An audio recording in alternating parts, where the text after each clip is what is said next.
గుండెపోటు కారణం మన రోజు తినే ఎగ్స్లోని కొలెస్ట్రాల్ అని చాలా సంవత్సరాలుగా ఒక అపోహ ఉంది. ఇది నిజమేనా కాదా ఇవాళ మనం తెలుసుకుందాం.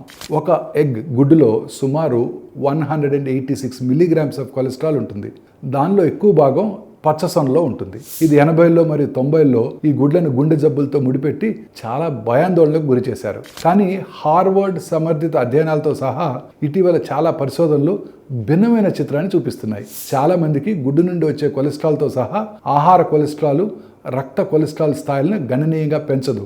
గుడ్డు వంటి మొత్తం ఆహారాల కంటే ట్రాన్స్ ఫ్యాట్స్, అదనపు చక్కెర మరియు ప్రాసెస్ చేసిన కార్బోహైడ్రేట్లు గుండె జబ్బుల ప్రమాదాన్ని పెంచుతాయి. గుడ్లు అధిక నాణ్యతతో కూడిన ప్రోటీన్, మెదడు మరియు కాలేయ పనితీరుకు కోలిన్, కంటి ఆరోగ్యానికి లూటిన్ మరియు జియాక్సాంతిన్ అందిస్తాయి. మరియు హెచ్డిఎల్ మీ మంచి కొలెస్ట్రాల్ను కూడా పెంచడానికి సహాయపడతాయి. ఇవి ఐడిన్, ఫోలేటు మరియు B12కి గొప్ప మూలం. ముఖ్యంగా గర్భిణీ స్త్రీలకు వయసు పెరిగే కొలది ఇవి చాలా ముఖ్యమవుతాయి.